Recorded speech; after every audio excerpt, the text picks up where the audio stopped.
Black hole کے Nile auditorium میں خوش آمدید. Alvin Toffler says the illiterate of the 21st century will not be those who cannot read and write, but those who cannot learn, unlearn and relearn. ہمارے تعلیمی ڈھانچے میں لامحالہ بہت سی باتیں ایسی ہیں جو ہم نے ورثے میں پائی ہیں اور ہم نے اس پر بھی غور نہیں کیا کہ وہ کس نقطہ نظر کی ترجمانی کرتی ہیں. آج کی نشست دعوت فکر ہے کہ نو آبادیاتی دور کے تصورات یا نیریٹیوز آج بھی ہمارے نصاب یا تدریسی طریقوں میں کس طرح موجود ہیں اور کس طرح متاثر کر رہے ہیں. And hence the title of today's discussion جو آپ بورڈ پہ لکھا ہوا دیکھ سکتے ہیں, rethinking knowledge and power in education, unlearning colonialism. اور اس موضوع پر گفتگو کے لیے we have doctor Pervez Hoodbhoy with us sitting on my left. آپ جانتے ہیں author, physicist, columnist, rights activist اور ایجوکیٹر. میرے دائیں جانب ہیں امجد نذیر صاحب, author, anthropologist, policy analyst, rights activist.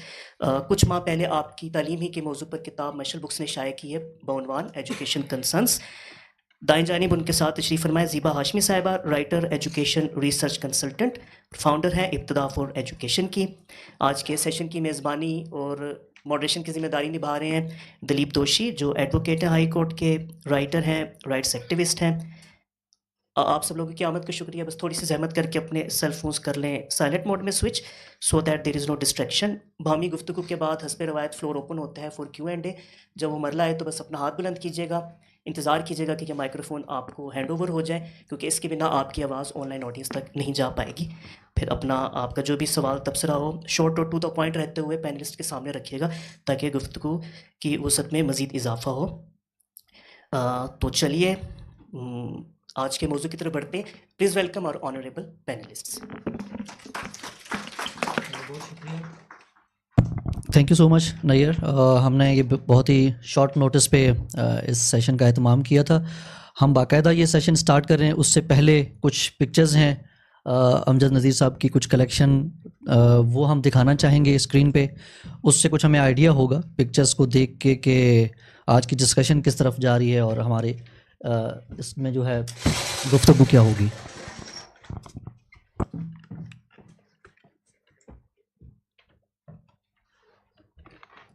یہ افریقہ کا میپ آپ کو نظر آ رہا ہے کہ جب برطانیہ, فرانس, بیلجیم, جرمنی اور اٹلی نے افریقہ کو آپس میں تقسیم کیا ہوا تھا. یہ ساؤتھ امریکہ ہے, یہ افریقہ ہے. آپ کو یہ جس طرح کالونائز کیا گیا, کوئی 55 ملکوں میں انہوں نے منقسم کر دیا. یہ پہلے 3 سے 4 حصوں میں ہوتا تھا. سینٹرل افریقہ کو کافی وہ گریز کرتے رہے, بہت بعد میں آئے تھے. یہ افریقن کچھ امیجز ہیں. یہ کالونیل امیج ہے کہ کس طرح وہ کیپچر کرتے تھے ملٹیپل سچویشنز کو. یہ جناب شپنگ اور بعد میں اسٹیم انجن کی طرف وہ کالونائز کرنے کے لیے آگے بڑھے جب. جی بالکل اسٹیم انجن. یہ گن پاؤڈر جس کا بڑا اہم رول ہے کالونائز کرنے میں, گن, ماڈرن ویپنز. یہ کچھ غالباً 1765 کی تصویر ہے میرا خیال ہے, مغل ایمپرر پروانہ تجارت دیتے ہوئے. جی اگین ویپنری پاور, وار, یہ labour exploitation, once again the same thing. یہ ریپیٹڈ ہے. Image of power, control, military power. یہ بڑی انٹرسٹنگ ہے. کنگ لیوپولڈ دوئم. کنگ لیوپولڈ دوم یہ کوئی 1814 میں جب ان کو پتہ چلا کہ افریقہ اور برطانیہ اور کسی حد تک اٹلی اور فرانس بہت آگے بڑھ گئے ہیں, تو انہوں نے کہا مجھے بھی کالونی چاہیے. تو وہ برطانیہ کے پاس گئے, فرانس کے پاس گئے, جرمنی کے پاس گئے, اٹلی کے پاس گئے اور باقاعدہ ان سے درخواست کی یار کچھ کالونیاں مجھے دے دو. تو سب نے انکار کیا.